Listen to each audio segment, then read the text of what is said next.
I'm just going through the layout now, and as you can see, it's coming along pretty nicely, but we have this huge rat's nest over here. One thing you'll notice when you're designing PCBs and that is that sometimes we have the option to change it and sometimes we don't. It is best that you look at your microcontroller over here and see what pins you're allowed to interchange with.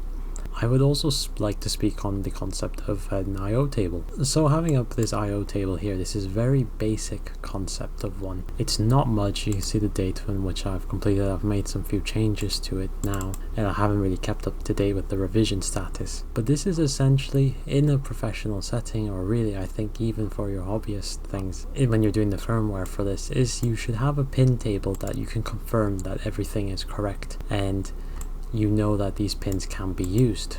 So ideally before you start routing and whatever during your schematic creation, you would check that everything is indeed what you need.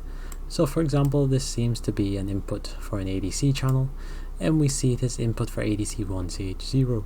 So we are selecting that this is a fixed pin, we cannot change this, and its IO type is an input, and this is the net name we have given it. You can see out of these GPIOs we are quite flexible with it, and we do not matter what we're doing. So this is just a way that, you know, I suggest you keep track of and how you actually organize when you're doing your firmware and recheck it against. Coming back to this LED project, and we're going to fix up this rat nest. We're going to move things around and see if we can minimize the crossovers. The crossovers indicate we'll have a lot more vias and underlying patterns and stuff. This is still an early work stage progress, so I'm going to continue working on this a bit more. So I've updated some pins here, and based on this IO table I've made a separate column in whatever, a separate page, to see what pin changes I need to make. So I've highlighted in green what to do, and already there's still a bit more to do, but as you can see in the PCB, we have significantly reduced the amount of crossovers. We can see the amount of line. Of course, these buttons I have not done yet, and we have enough here to adjust them throughout. We can see also that the warm light LEDs, they're crossing over, and we've ran amongst here, but we can put them through here and we can route them efficiently throughout, so it won't be too much effort to do. So this is something you should take care of and look into, is that when you see these types of things, you do have options and you shouldn't be forced to stick with one. But as always, if you're doing the firmware, make sure to double check these things, and I'm still going to run a triple check to determine if these pins are all suitable. After completing the layout here, we see an overview of a 3D model or a 3D visualization of how this is all going to work. There are some few things that are glaring out, but initially when you do create your PCB, there will always be issues. There are things you can tidy up, and generally this is just a rough guide. This will never be the final outcome of something. You wouldn't just make this, get it sent off the manufacturer straight away. You'd go through rigorous checks, make sure everything is as good as you intended to. You might, in worst cases, some rerouting. There were times when I've created a board and I've finally got to this sort of stage and I went, you know what, I'm really unhappy with this. Everything could have been changed around. I had there's just so many things that was wrong with it. I didn't like it at all. So let's step through this and see what could be changed, what could be done. I don't want to showcase a finished complete product, as I don't think there's any learning to be attained from it, but instead showcase a live demo or such onto what is actually going on. So let's step through it. So we have our connector here, and it's going through here. We have our TVS, we have our common mode choke, and already we see a glaring issue. Our TVS can be a lot closer to this connector over here, to our USB-C, and this is something we can greatly improve on. What also we could improve on is we could select a finer package. Ideally we want the signal to flow through. Instead we have something that is just connected, it's just peered off to the right there for our V bus. So this is one thing we could improve on, and as well we can, like I said before, we could push through. We can also see we have a bit of an island. It is connected to the ground plane, but I would like to see a via in here. So this is also something you would undergo throughout your process, is that, well, can I stick vias anywhere? Is there anything that's kind of floating copper? This via could be pushed out a bit more into the actual pore, if that helps. So we need to push it down a bit, if not place it around here. So we're coming in, and these are all thermal reliefs, so these can solder easily. If you had the direct connection, it wouldn't matter, I think, for this sort of chunk, but if there's larger copper, it might have been an issue. We have test points. We have silk screen on the vias. Again, something I've meant tons of times, this will get melted unless you tented then think you may be able to see them. It really depends. Sometimes I get them to see them, they don't. Unconnected routes here for the ground.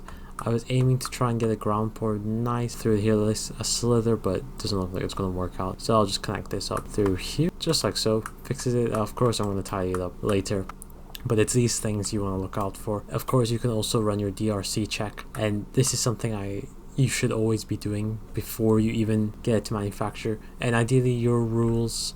So in Altium, if I can find rules, your rules will determine through your manufacturer of choice what they can produce. Again, speak to your manufacturer. It's always better than you second guessing or even guessing what their capabilities are. So we're going to have a look into here and notice that we can be a bit concerned about certain currents that we're trying to push through. So since this is a 3v3, it's not connected to the LEDs themselves, but I may want to make these a bit bigger just because the amount of current we may be trying to push through. So that's something else to keep when you do come to do your designs. This thing, like this thing here, we could change that, re-pour that, and that should connect fine. Other things we've missed. Other things would be like, is your layout tight? So for example, switching regulators, is the loop small? For example, if for this thing this is a buck boost, let's say we have another ground net we could connect. Again, if we could, if this inductor was too far out, for example, this may not work because the loop is relatively large at that point. So keep them nice and tight. See what things we could actually go on to. Again, keep in mind of your connectors, if you do have any, how are they going to your board? Are you comfortable just soldering them in? So like here, maybe I could have put a connector here, would have been a lot more easier to disconnect and that sort of stuff, but I think I'm quite happy with just soldering some wires down. This is just a module I had, so for the PI, so I'm just gonna solder some wires in. But again, something to keep in mind. And also, if you do have stuff on the other side of the board, so if we try and flip this over without zooming into everything, we have the other side of the battery. So would this be difficult to solder, for example, since I have this large battery holder here? You can see I also have the thermistor on this side. Some things are popping up because of errors. I have the thermistor on this side because I'm going to stick it onto the battery, see if it can heat up. I've never done this before. Usually, if you can get the battery packs with thermistors and stuff. But again, something to check always.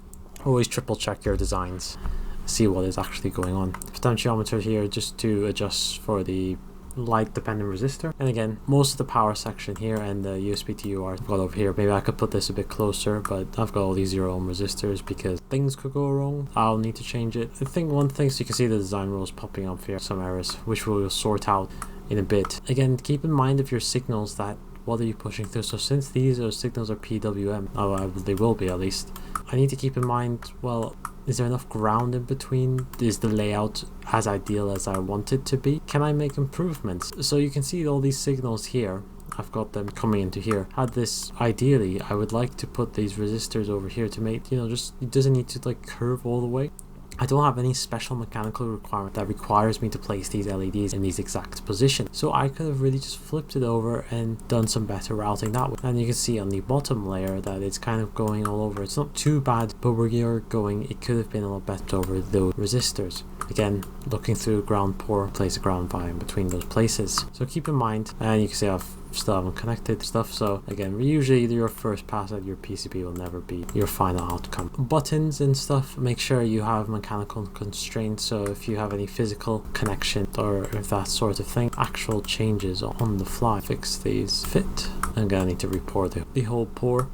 Buttons, if you are designing an enclosure, then it's not too bad. If you're just 3D printing one, and that it's not too bad. But if you are using an off-the-shelf enclosure, if you're using an off-the-shelf enclosure, then keep in mind of those buttons. How are you going to connect them? Are you going to place like some sort of mechanical pillar of some sort so the user can press them, or are you just gonna have them, leave them exposed? Things like that. It's those things to keep in mind. So I've also just recently broke my arm, and it's kind of healing as it should now. I've had to get stitches in, and it's quite difficult to find, but still doable to work. I feel like if you want to do something, you'll find a way to do it. So that's what I'm saying. We have two arms. Again, there's not much anyway going on. The only thing I have included since the last time, since the schematic, is this. It says real-time clock. And if we go back normal view, this real-time clock over here, it's going over I squared C. So, oops, let's go back to 2D. Where's my I squared C? There's these two over here and comes out into there. Don't think there's anything else interfering with keeping in mind from the crystal. So just looking at the I squared C lines here, I actually moved this a bit and we see another long sliver that we're going to put ground phi in. We're trying to avoid these crystals, as per usual. I've mentioned this a lot, so I'm not going to go over it too much. And I think the critical thing is that since these are all switching potentially, I mean they will be, we should try and avoid any critical signals. And of course for this project I don't think we had any, besides the I squared C, that's just one of them. And we had a little battery thing, well, very basic primitive way of reading our battery voltage. I think that was on this side. It's a root, but regardless, it's avoiding most of this noisy area. Well, we can try and isolate that with as much ground as we can to do so. And there isn't that much else to the project. Again, since there's higher current capabilities, make sure the output of the 5-volt area can handle it. So have a thicker copper plane if you can. Make sure that goes in nicely. And there isn't else much I would like to touch on. Just needs a bit more tidying up. Again, with all this silk screen all over the place, maybe add a bit of my own. Know what these buttons do, make it easier. So I'm not going to go on too much to touch on that. But afterwards, I'm going to work on the real-time clock, and I added this because of the automated timer that was required for 20 minutes. I wasn't too sure if I needed one or not, but it's better to be there than not. And what you'll find is that usually within, it's better to have something implemented than think, maybe I don't need it then to not. There's been times where I've had to bodge entire boards and make new functionality just because I thought, nah, they won't ask for that. The client wouldn't ask for that. They won't need this. Like, why would they ever need this? And then lo and behold, the client goes like, oh, it would be nice if we could test this. So include it as a future proof for yourself, and as for your own sanity, saves you the extra hassle. Just a pro tip. But we'll be looking at the firmware development for this. I'll be sure to excited to do that and get the evaluation board in. It's always good to test with the board first than actually, make sure everything, all the pins work, all the pins you're using, make sure they, even just a brief IO check with an LED. Always better to do that, leaving it in the blind abyss.